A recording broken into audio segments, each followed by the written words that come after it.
मेरा नाम धीरज है।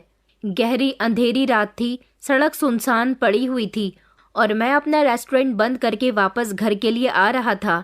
सारा दिन की थकन थी और मैं पूरी तरह से जाग रहा था। मैंने अपनी जेब में हाथ डाला तो मेरे हाथों में बहुत सारे नोट आए थे। फिर मुझे तसल्ली हुई कि चलो आज भी अच्छी खासी कमाई हो गई है। मैं अपनी बाइक पर बैठकर अपने घर की तरफ रवाना हो रहा था। तभी अचानक एक सुनसान सड़क पर चलते हुए मुझे एक अजीब सी आवाज़ सुनाई दी। मैं घबरा गया और मैंने एक ही झटके में ब्रेक मार दिया। मेरी गाड़ी रुक चुकी थी। मैंने देखा कि सामने अंधेरे में दो लोग भागते हुए आ रहे थे। एक लड़की थी जो बुरी तरह से डरी हुई थी और पीछे हट रही थी, जबकि दूसरा वो उसके पीछे पीछे भागकर आ रहा था। वो लड़की भागते हुए कह रही थी कि छोड़ दो मुझे। वो लड़की चीख रही थी मगर सड़क वीरान थी, उसकी आवाज़ सुनने वाला कोई भी नहीं था। मैं बाइक से उतरा और उसकी तरफ जाने लगा। मैंने गुस्से से चिल्लाकर कहा कि रुको तो। वो लड़का मुझे हैरानी से देखने लगा।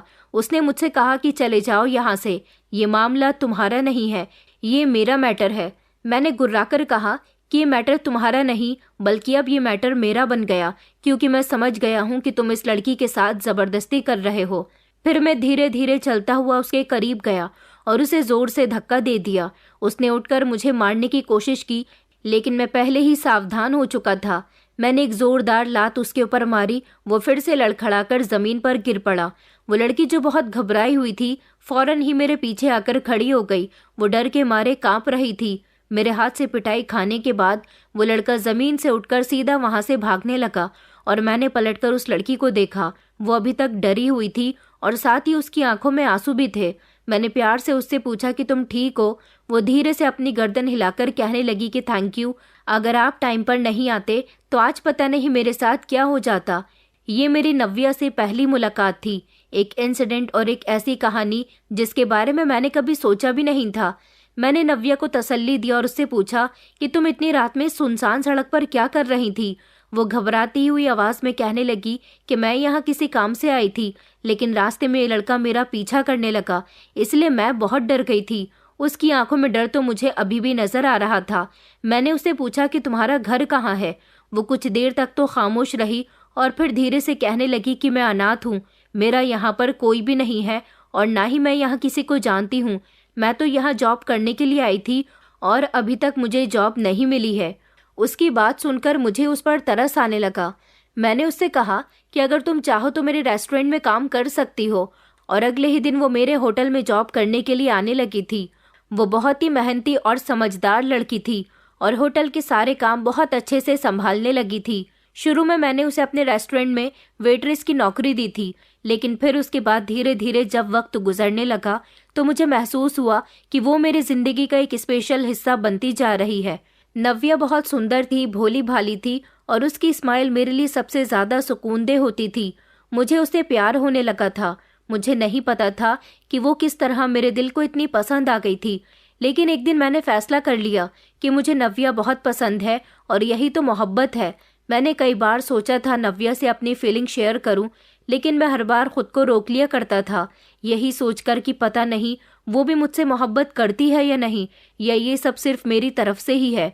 अब इसी तरह से वक्त गुजरता गया और मेरे रेस्टोरेंट की कमाई भी बढ़ती गई।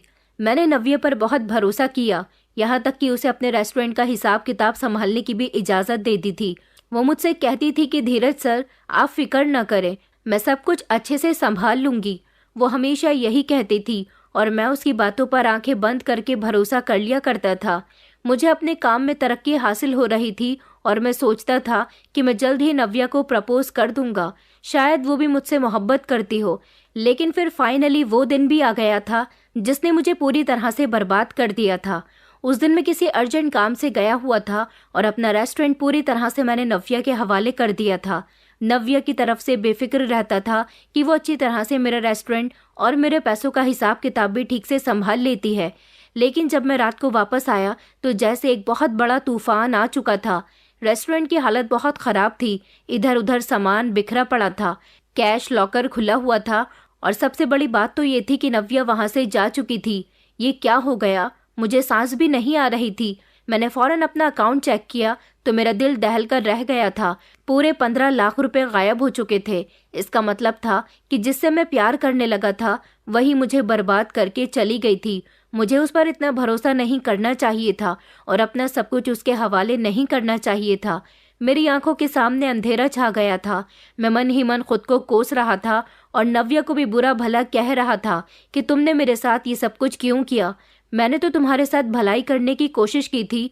मुझे लगा कि तुम जैसी बेसहारा लड़की को मैं सहारा दे सकता हूँ, लेकिन हकीकत ये थी कि तुम तो बहुत बड़ी चालाक निकली नव्या। नव्या के चले जाने के बाद मैं कई घंटों तक अपने रेस्टोरेंट में काउंटर के पीछे बैठा रहा था। मेरी नज़रें खाली कैश लॉकर पर जमी हुई थी जो हमेशा पैसों से भरी रहती थी, लेकिन इसकी चाबी मैंने नव्या को दे रखी थी और इसी बात का फ़ायदा उठाते हुए वो मुझे बर्बाद करके चली गई। मैं सोचता था कि काश सब कुछ पहले जैसा हो जाए, मगर सच में ऐसा नहीं हो सकता था। नव्या मुझे लूट कर जा चुकी थी। मैं खुद से ही सवाल करने लगा कि नव्या तुमने ऐसा क्यों किया, लेकिन जवाब देने वाला तो कोई था ही नहीं। मेरी आंखों के सामने वो सारा टाइम घूमने लगा जो मैंने उसके साथ बिताया था। वही पहली मुलाकात जब मैंने उसे उस लड़के से बचाया था और अपने रेस्टोरेंट में नौकरी के लिए रखा था। वो समय जब मैंने उस पर भरोसा किया था। आज जब मैं पूरी तरह से बर्बाद हो चुका हूँ, तब मुझे समझ आया कि किसी भी इंसान पर हमें इतनी आसानी से भरोसा नहीं करना चाहिए। अगले दिन रेस्टोरेंट के मालिक मेरे सामने खड़े हुए थे। उन्होंने मुझसे गुस्से में कहा कि धीरज, तुमने मेरे रेस्टोरेंट को पूरी तरह से बर्बाद कर दिया और इसका होने वाला प्रॉफिट सब कुछ लुटा दिया। मैंने बेबसी से कहा कि नहीं सर, इसमें मेरी कोई गलती नहीं है। उन्होंने कहा कि तुम्हारी ही गलती है जो तुमने उस लड़की पर भरोसा किया। तुमने आखिर उस अजनबी लड़की पर इतना भरोसा क्यों कर लिया? तुम्हें आज उसी का नतीजा भुगतना पड़ रहा है। तुम जैसे बेवकूफ़ लोगों की वजह से ही तो बिजनेस खराब हो जाता है। रेस्टोरेंट का मालिक चिल्लाने लगा और फिर उसने वो कहा जिसने मेरे होश उड़ा दिए थे कि कल से तुम मेरे रेस्टोरेंट के मैनेजर नहीं हो, मैं तुम्हें नौकरी से निकाल रहा हूँ। तुमने तो मुझे बर्बाद करके रख दिया। अब क्या ऐसी कंडीशन में तुम्हें उम्मीद है कि मैं तुम्हें यहाँ नौकरी पर रहने दूंगा? तुम नौकरी से निकाले जा चुके हो। मैंने सर के आगे हाथ जोड़कर कहा कि सर प्लीज़, इसमें मेरी कोई गलती नहीं है, सारी गलती नव्या की है। उन्होंने कहा कि सारी गलती नव्या की है तो उसको लाने की गलती भी तुम्हारी ही थी। अब कुछ नहीं हो सकता और मैं आगे अपना और नुकसान बर्दाश्त नहीं कर सकता। मैंने मालिक से काफ़ी रिक्वेस्ट की, लेकिन उन्होंने मेरी एक न सुनी। इस तरह मेरी बर्बादी की शुरुआत हो चुकी थी। अब मेरे पास कुछ नहीं बचा था। मैं इस रेस्टोरेंट का मैनेजर था। यहाँ पर मेरी सैलरी भी बहुत अच्छी थी, लेकिन नव्या की वजह से सब कुछ बर्बाद हो चुका था। मालिक ने सब लोगों में यह अफवाह फैला दी थी कि उस लड़की के साथ मिलकर मैंने ही रेस्टोरेंट का पैसा गायब किया, लेकिन ऐसा कुछ भी नहीं था। मेरा नाम, इज्जत, पैसा सब कुछ लुट चुका था। वैसे भी जब इंसान के पास कुछ नहीं बचता तो दुनिया उसे कुछ भी देने के लिए तैयार नहीं होती। मेरा दिल बुरी तरह से टूट गया था, लेकिन मैं हार मानने वालों में से नहीं था। सुबह सवेरे दरवाजे पर जोर जोर से दस्तक हो रही थी। नींद मेरी आंखों पर छाई हुई थी और बड़ी मुश्किल से मैं दरवाज़ा खोलने के लिए उठा। मैंने दरवाज़ा खोला तो सामने ही हमारे घर का मकान मालिक खड़ा हुआ था। उसका चेहरा गुस्से से लाल था। उसने कहा, धीरज, तुमने मुझे पिछले 3 महीने पहले कहा था कि तुम मुझे अगले महीने में किराया दे दोगे, और पिछले 3 महीनों से तुम सिर्फ मुझसे एक ही बात कहते आ रहे हो, लेकिन अब मैं तुम्हारी कोई बात नहीं सुनूंगा। अब तुम्हें मेरा घर खाली करना होगा। वो एक तरह से ठीक ही तो कह रहा था, क्योंकि पिछले 3 महीने पहले ही तो नव्या मुझे लूट कर चली गई थी। अब ना तो मेरे पास नौकरी थी और अब घर भी हाथ से छिनने वाला था। आंखों में जो नींद थी वो सारी ही गायब हो चुकी थी। मैंने मकान मालिक के आगे रिक्वेस्ट की कि मैं नौकरी ढूंढ रहा हूँ, जैसे ही मुझे नौकरी मिल जाएगी मैं आपको किराया दे दूंगा। मगर मकान मालिक मेरी एक भी सुनने के लिए तैयार नहीं था। मैंने उससे कहा कि बस आप मुझे कुछ दिन और दे दीजिए, मैं पैसों का बंदोबस्त कर लूँगा और आपका सारा किराया आपको एक साथ लौटा दूंगा। मकान मालिक हंसने लगा और कहने लगा कि हर बार तुम यही डायलॉग बोलते हो। मैं तो ये सुन सुनकर बोर हो चुका हूँ। अब तुम्हारे पास बहाने के लिए समय नहीं है। कल तक मेरा घर खाली कर देना, वरना मैं अपने आदमियों को भेजकर तुम्हारा सारा सामान घर से बाहर निकलवा दूंगा। मैंने कहा कि नहीं मालिक, ऐसा मत करो, बात को समझने की कोशिश करो।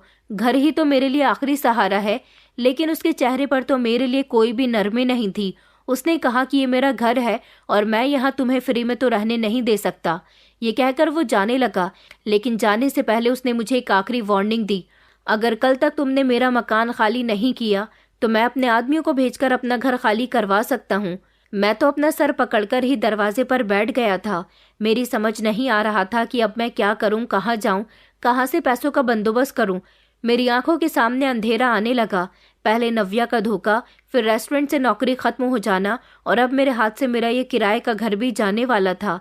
मेरी हिम्मत तो जैसे खत्म ही हो रही थी।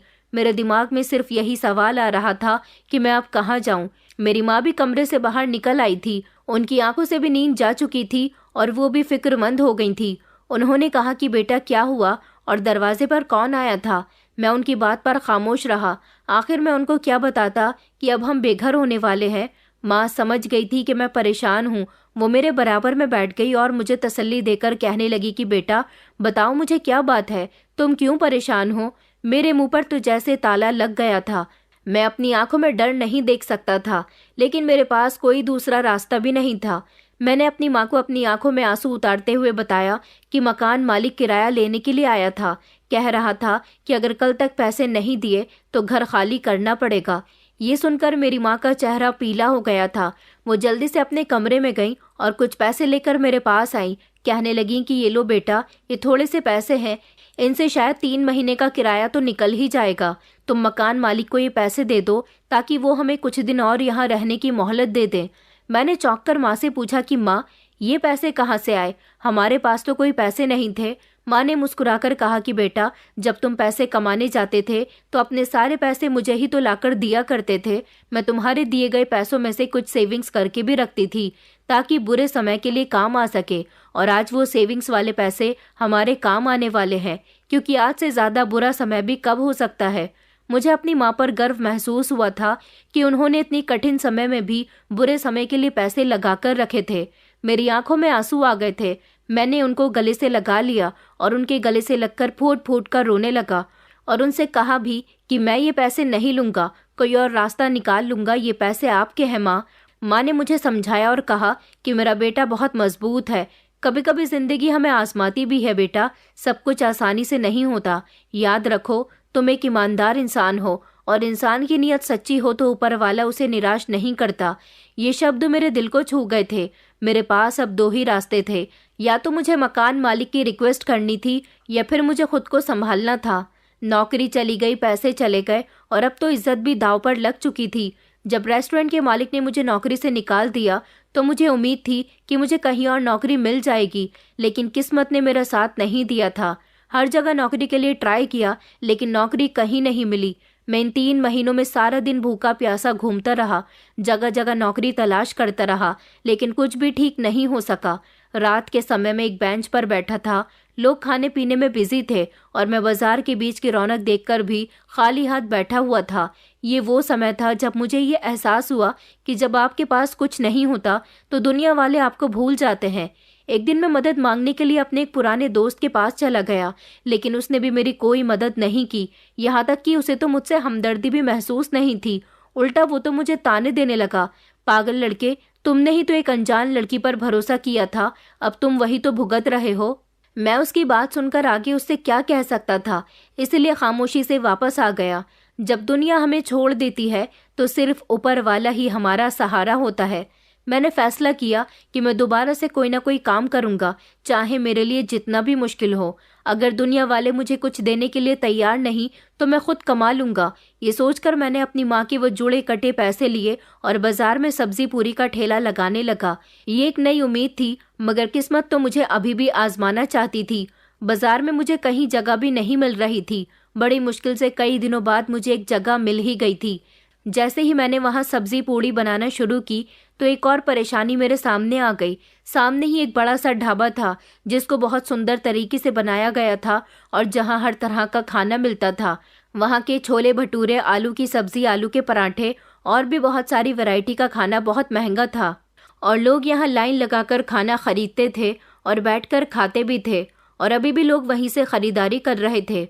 मेरे पास कोई भी नहीं आया और मैं इसी तरह से बैठा रहा। शाम होने को आई तो मेरा हौसला टूटने लगा और फिर रात भी हो गई थी। रात का अंधेरा छाने लगा तो मैं हिम्मत हार गया। मेरी आंखों में आंसू आ गए थे और मैं ऊपर वाले से प्रार्थना कर रहा था कि कोई चमत्कार हो जाए। मैंने तो कभी किसी के साथ बुरा नहीं किया, तो फिर मेरे साथ ये सब कुछ क्यों हो रहा है? काफ़ी रात हो गई थी। अब मैंने सोचा कि मुझे घर चलना चाहिए। मैं खाली हाथी अपने ठेले का सामान समेटने लगा, तभी अचानक 2 बच्चे मेरे पास आए और कहने लगे कि अंकल, हमें सब्जी पूरी खिला दीजिए ना, हमें बहुत तेज़ की भूख लगी है। घर में हमारी बीमार माँ भी भूखी है, ऊपर वाले के नाम पर कुछ दे दो। उन दोनों मासूम बच्चों ने अपने छोटे छोटे हाथ मेरे आगे फैला दिए। उन दोनों को देखकर मेरा दिल तड़प उठा था। मैंने अपने ठेले पर नज़र मारी। मेरी जहाँ वहीं सब्जी पूरी रखी हुई थी, जो कस्टमर को बेचने के लिए मैंने बनाई थी, जो सुबह से लेकर अब तक नहीं बिकी थी।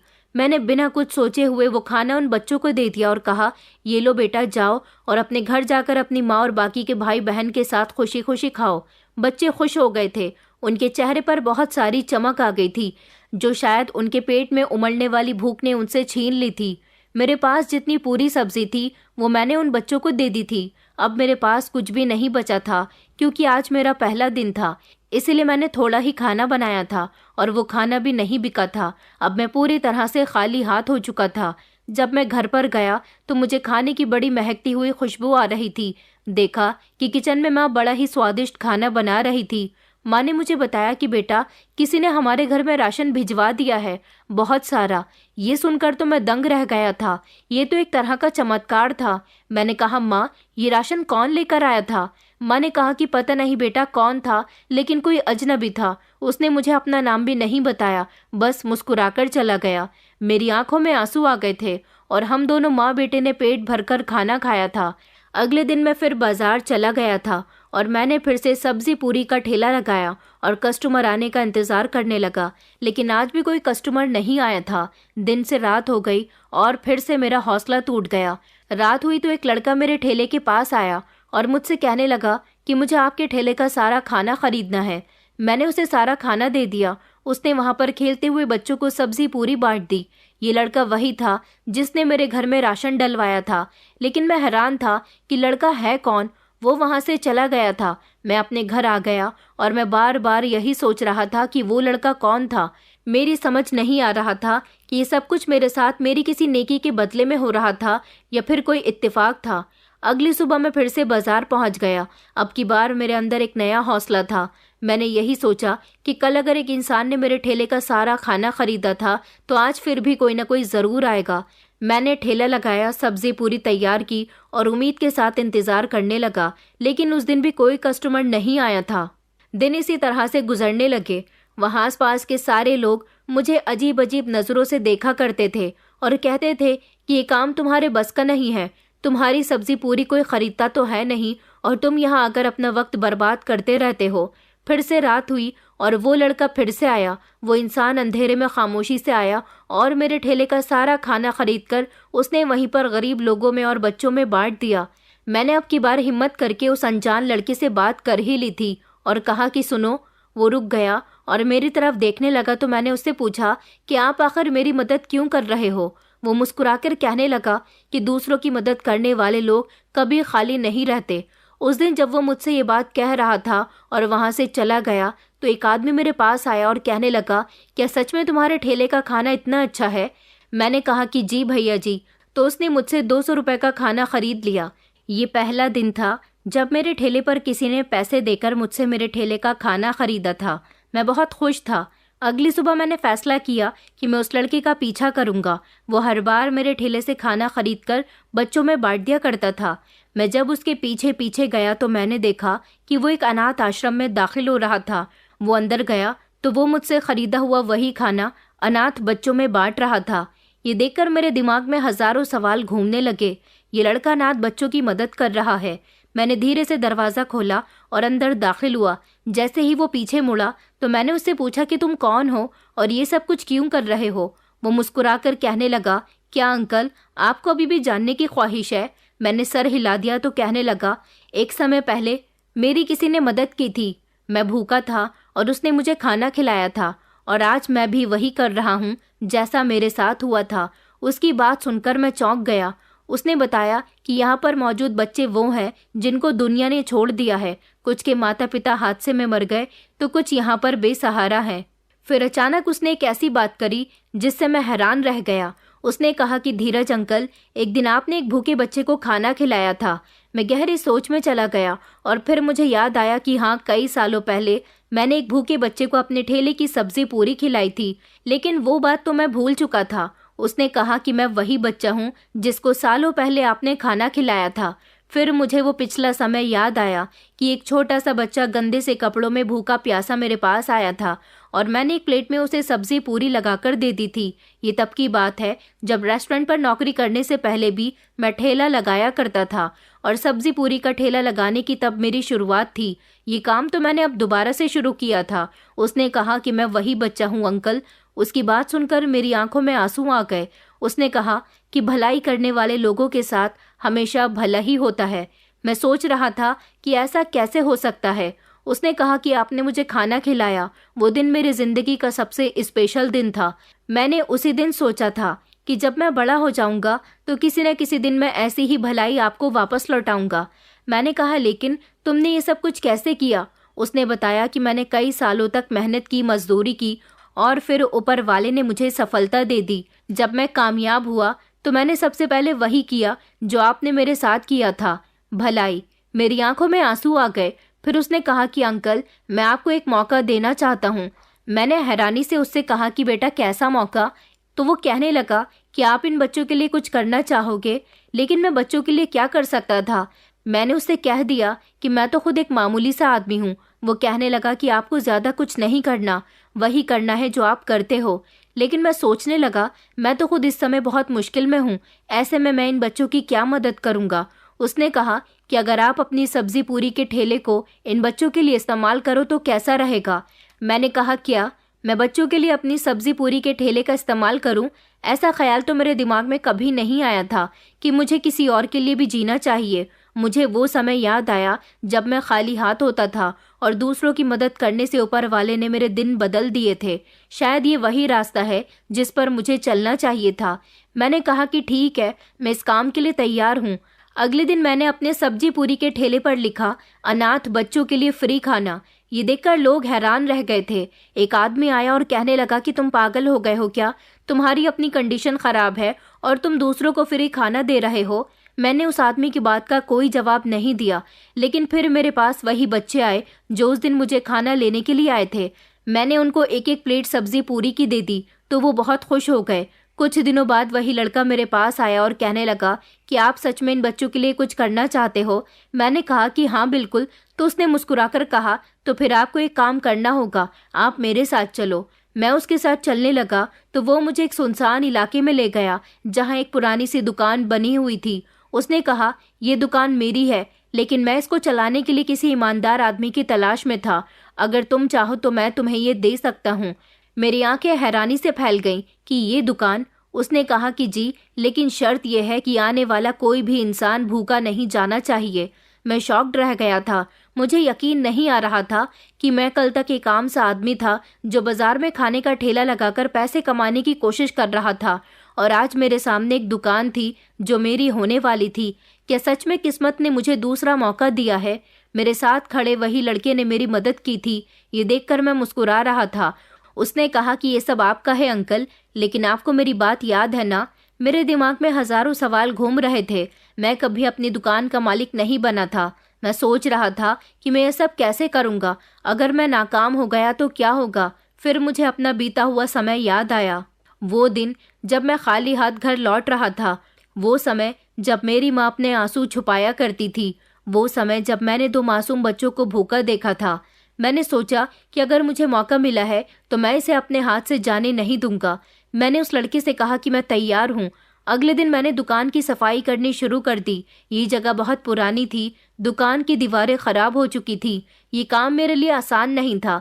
मैंने बाजार से खरीदकर टेबल कुर्सी रखवाई और दुकान में पेंट भी करवाया। जो कुछ भी मेरे पास था मैंने उससे काम चलाने की कोशिश की, लेकिन असली परेशानी ये थी कि कस्टमर कहाँ से आएंगे। बाजार में पहले ही बड़े बड़े होटल और रेस्टोरेंट मौजूद थे। मैंने इस दुकान पर एक छोटा सा बैनर लगा दिया कि यहाँ कोई भूखा नहीं सोएगा। पहला दिन आया तो मैं सब्जी पूरी के साथ साथ राजमा चावल, दाल मखनी, छोले भटूरे और आलू के पराठे भी बनाए थे और फिर कस्टमर का इंतजार करने लगा। लेकिन कोई कस्टमर नहीं आया। कई घंटे गुजर चुके थे। फिर अचानक एक बूढ़ा आदमी कांपते हाथों के साथ अंदर आया। उसके कपड़े भी मैले कुचैले थे और चेहरे पर भूख साफ नजर आ रही थी। उसने मुझसे कहा कि बेटा, मेरे पास पैसे नहीं है, मैं कई दिनों से भूखा हूँ, तुम मुझे खाना दे दोगे तो तुम्हारा बहुत भला होगा। मैंने बिना कुछ सोचे समझे जल्दी से उसके लिए एक भोजन थाली तैयार की और सारे रंग का खाना उस बूढ़े आदमी के आगे रख दिया। ये लीजिए बाबूजी, जितना चाहे आप खाना खा लीजिए। उस बूढ़े आदमी की आंखों में आंसू आ गए। उसने मुझे बहुत सारा आशीर्वाद दिया और साथ ही दुआएं भी दी। उसके जाने के बाद दरवाजे पर एक कीमती गाड़ी आकर रुकी और एक अमीर आदमी अंदर आया और मेरी दुकान को चारों तरफ से देखने लगा। फिर मुझसे पूछने लगा कि यहाँ खाने का अच्छा बंदोबस्त है। मैंने सर हिलाकर कहा कि जी बिल्कुल।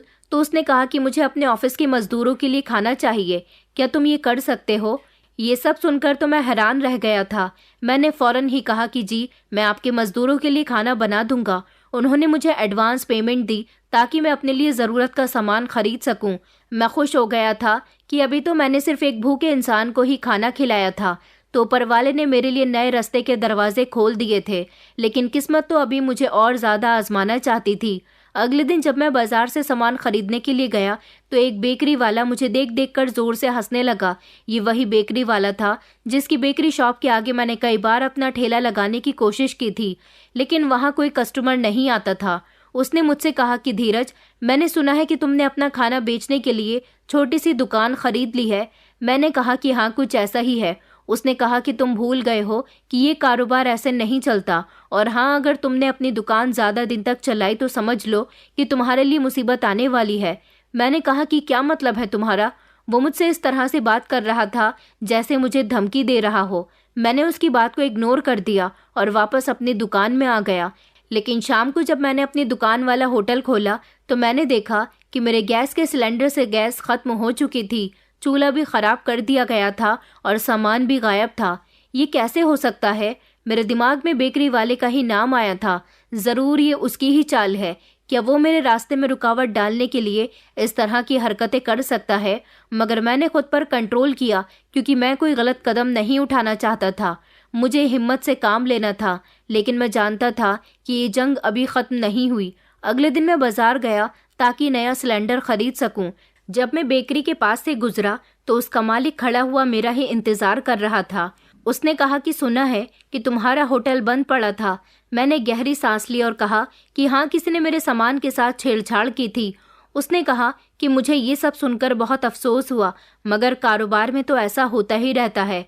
मैंने उसकी आंखों में देखा और कहा, अगर तुम्हें लगता है कि तुम ये सब कुछ करके मुझे रोक सकते हो तो तुम गलत सोच रहे हो। वो मेरी बात पर हंसने लगा कि धीरज, अभी तुम बच्चे हो, लोग इतनी आसानी से कामयाब नहीं होते। रास्ते में परेशानियां आती रहती हैं और तुम भी आने वाली परेशानियों के लिए तैयार रहो। मैंने अपने गुस्से पर काबू पाते हुए कहा कि मुझे किसी नुकसान की कोई परवाह नहीं है, मुझे ऊपर वाले पर पूरा भरोसा है। ये कहकर मैं वहां से आ गया था, लेकिन मैं जानता था कि अब मुझे पहले से ज़्यादा सावधान रहना होगा। 2 दिन बाद मैंने होटल को दोबारा से चलाना शुरू कर दिया था। मैंने सारा सामान नए तरीके से ख़रीदा था और खाना तैयार किया। कस्टमर आना शुरू हो गए थे और काम धीरे धीरे बेहतर होता जा रहा था, लेकिन दुश्मन खामोश नहीं बैठ रहा था। शाम को अचानक 4 आदमी होटल में दाखिल हुए। वो बदतमीज़ी करते हुए होटल के अंदर दाखिल हुए और कहने लगे कि ये खाना हम नहीं खाएंगे, ये खाना फ्री में दिया जा रहा है और फ्री का खाना हमेशा ही घटिया होता है। होटल में मौजूद दूसरे लोग चौंक कर उन्हें देखने लगे।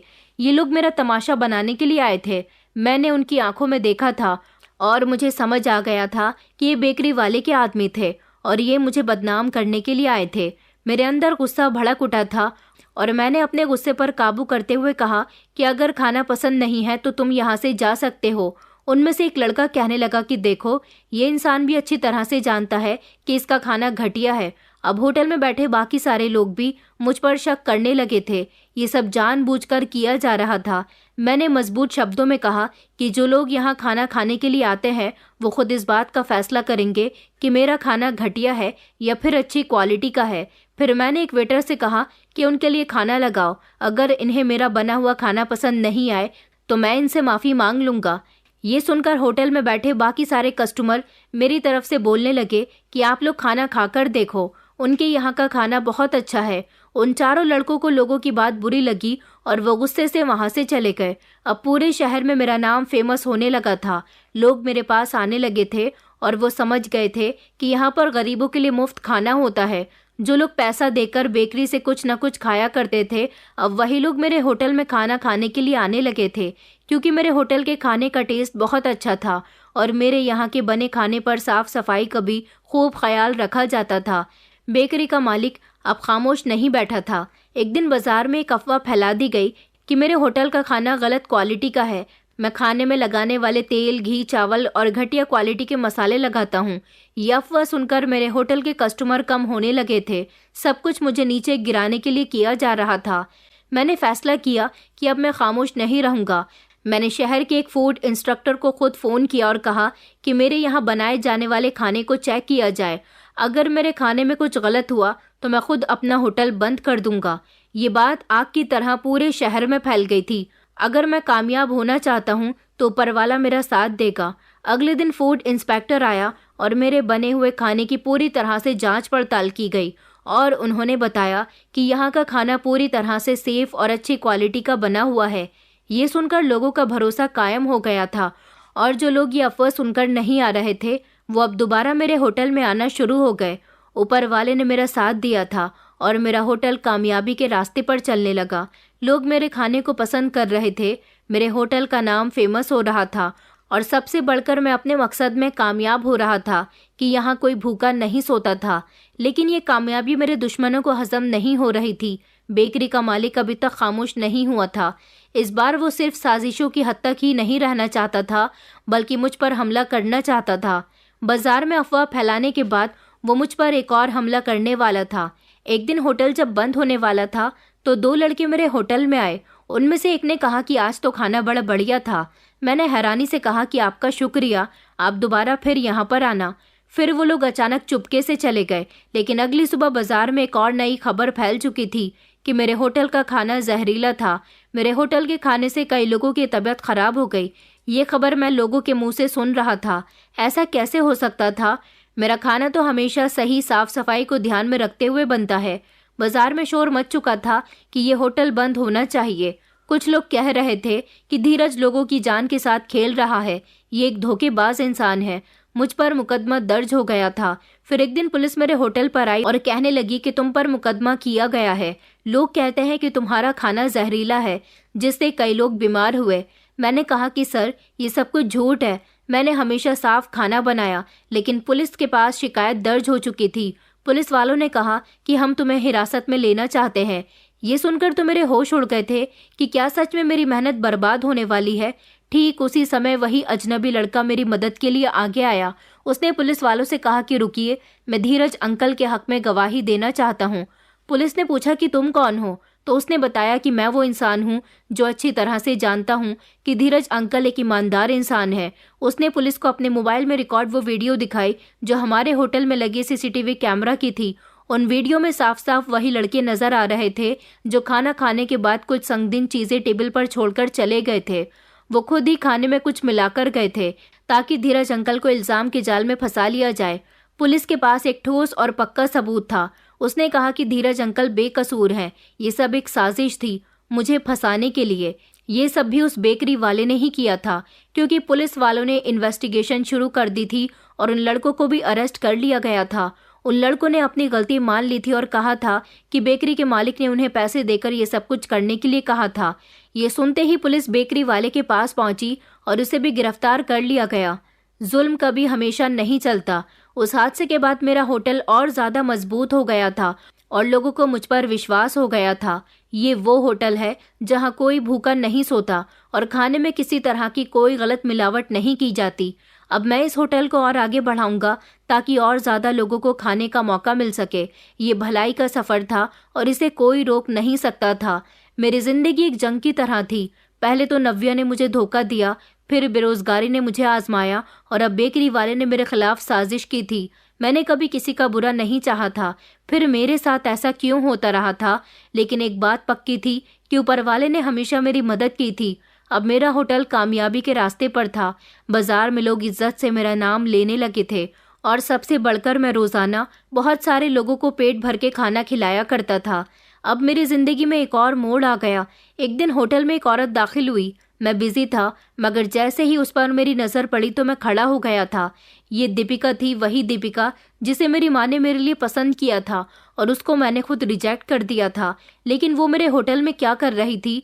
उसने मुझसे कहा, क्या तुम्हें अभी भी अपनी माँ की कही हुई बात याद है धीरज, जब उन्होंने कहा था कि दीपिका तुम्हारे लिए बहुत अच्छी है, लेकिन तुमने नव्या को चुन लिया था। उसकी बात पर मैंने नज़र चुरा ली थी और कहा कि हाँ, मुझे अच्छे से याद है। दीपिका ने गहरी सांस ली और कहने लगी कि मैं यहाँ तुम्हें तुम्हारी जिंदगी का सबसे बड़ा मौका देने के लिए आई हूँ धीरज। मैंने चौंक कर उसकी तरफ देखा और कहा कि मौका? कैसा मौका? दीपिका ने एक फाइल मेरे आगे रखी और कहने लगी, ये मेरे पापा की ज़मीन के पेपर्स हैं। अगर तुम चाहो तो मैं ये ज़मीन अनाथ आश्रम के लिए दे सकती हूँ। मुझे लगा कि मैंने गलत सुना है। ये ज़मीन बहुत कीमती थी और अगर अनाथ आश्रम के लिए इस्तेमाल होती तो मेरी ज़िंदगी का सबसे बड़ा सपना पूरा हो सकता था। लेकिन दीपिका ने आगे से कुछ ऐसी बात कही जिसने मुझे सोचने पर मजबूर कर दिया। उसने कहा, लेकिन एक शर्त है धीरज। मैंने कहा कि कौन सी शर्त? उसने सीरियस होकर कहा कि अगर मैं ये ज़मीन दूंगी तो बदले में तुम्हें मेरे साथ शादी करनी होगी। ये सुनकर मैं हैरान रह गया था। ये कैसी परीक्षा थी? क्या मैं दीपिका से शादी कर सकता हूँ, जबकि एक दिन मैंने उसे खुद ही रिजेक्ट किया था। लेकिन उसके सामने वो ज़मीन भी थी जिस पर अनाथ लोगों का घर बन सकता था।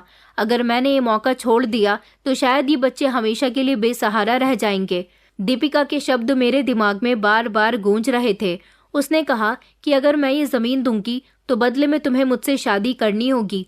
मैंने अपनी पूरी ज़िंदगी में बहुत सारे फैसले किए थे, कुछ सही तो कुछ गलत, लेकिन ये फैसला करना बहुत मुश्किल था। मैंने दीपिका को एक बार रिजेक्ट किया था, तो क्या अब मैं उसे एक्सेप्ट कर सकता था? क्या मैं अनाथ बच्चों के लिए कुर्बानी दे सकता था? मैंने दीपिका की तरफ देखा और सोचा कि क्या ये भी मेरे लिए कोई आजमाइश है? ये ज़मीन अगर मुझे मिल जाती तो मेरा सबसे बड़ा सपना पूरा हो सकता था। मैंने सोचा, अगर मैं शादी के लिए हाँ कर दूं तो क्या ये शादी मेरे लिए कुर्बानी होगी या फिर सच्ची मोहब्बत में बदल जाएगी? अगर मैंने इनकार कर दिया तो क्या मैं अनाथ बच्चों के लिए अपना फ़र्ज़ पूरा नहीं कर सकूंगा? मैंने गहरी सांस ली और दीपिका से कहा कि मैं तुमसे शादी करने के लिए तैयार हूँ। ये शब्द मेरे मुंह से निकले और मेरी तकदीर बदल गई। मेरी माँ खुश थी, अनाथ आश्रम के लोग खुश थे और हर तरफ मेरी शादी की खबर फैल चुकी थी। लेकिन मेरी शादी वाले दिन एक अजीब सा हादसा हुआ था। वही अजनबी लड़का मेरे घर पर आया था और उसने शादी करते समय मुझे रोक लिया था और कहा था, रुक जाइए धीरज अंकल, आपको ये शादी करने की ज़रूरत नहीं है। मैंने कहा, क्या? मैं हैरान रह गया। तो उसने मुझे बताया कि ये ज़मीन पहले ही अनाथ आश्रम के नाम है। उसने मुझे कागज़ निकाल कर दिखाया और कहा कि आपके साथ धोखा हुआ है। ये सुनकर मेरी आंखें हैरानी से फैल गईं। तो क्या दीपिका जानबूझकर मेरे साथ शादी करना चाहती थी? मैंने दीपिका की तरफ देखा तो वो खामोश खड़ी हुई थी। उसकी आंखों में एक अजीब सा दुख था। ये क्या है दीपिका? वो कुछ देर तक खामोश रही और फिर कहने लगी कि हाँ, ये सच है, लेकिन मैंने ये सब तुम्हें नुकसान पहुंचाने के लिए नहीं किया, बल्कि मैं तुमसे प्यार करती हूँ। तुम्हें पाने के लिए मैंने ये सब कुछ किया। उसकी आंखों में आंसू थे। दीपिका ने कहा कि जब तुमने मुझे रिजेक्ट किया था तभी मैंने तुम्हारे लिए प्रार्थना की थी। जब तुम नव्या की वजह से बर्बाद हो गए थे तब भी मैंने तुम्हारे लिए प्रार्थना की थी, और जब तुम्हारे पास कुछ नहीं बचा था तब भी मैंने तुम्हें नहीं छोड़ा था। तो क्या ये सब दीपिका की मोहब्बत थी? मेरा दिमाग तो खुद को कंट्रोल नहीं कर पा रहा था। मैंने हमेशा दीपिका को इग्नोर किया था, लेकिन वो तो मेरे लिए बहुत सीरियस थी। शादी के लास्ट मोमेंट पर यह सच्चाई मेरे सामने आना कि ये ज़मीन पहले ही अनाथ आश्रम के नाम पर थी, मुझे अंदर तक तोड़ चुकी थी। मैंने दीपिका की तरफ देखा। उसकी आंखों में पछतावा था, लेकिन मेरे लिए मोहब्बत भी थी। दीपिका ने कहा कि मैंने ये सब कुछ तुम्हें पाने के लिए किया, क्योंकि मैंने तुम्हें हमेशा चाहा है। मेरे कदम कांपने लगे। मैंने कहा कि अगर तुम जानती थी कि ये ज़मीन पहले ही अनाथ आश्रम के नाम पर है तो फिर तुमने शादी की शर्त क्यों रखी? उसने कहा, क्योंकि मैं जानती थी कि अगर मैं तुम्हारे सामने ये शर्त नहीं रखती तो तुम मुझसे कभी शादी नहीं करते। सच में मैंने उसे कभी इस नज़र से नहीं देखा था, तो क्या मैं फिर से उस पर भरोसा कर सकता हूँ? मुझे अपनी माँ की बात याद आई। माँ ने कहा था कि बेटा, दीपिका नव्या की तरह नहीं है। और फिर नव्या का चेहरा मेरी आंखों के सामने घूमने लगा। मैंने नव्या पर आंखें बंद करके भरोसा किया था। उसने मुझे बर्बाद कर दिया था, लेकिन क्या मैं दीपिका पर भरोसा कर सकता था? पूरे कमरे में सन्नाटा छाया हुआ था। सब मेरे जवाब के इंतजार में थे। फिर मैंने एक गहरी सांस ली और दीपिका की तरफ देखकर कहा कि मैं तुमसे शादी करने के लिए तैयार हूँ। ये शब्द मेरे मुंह से निकलते ही मेरा भाग्य बदल चुका था। दीपिका ने आंखें बंद करके रोना शुरू कर दिया, लेकिन ये आंसू खुशी के थे। मेरी माँ की आंखों में चमक थी और अनाथ आश्रम के बच्चे खुशी से तालियां बजा रहे थे।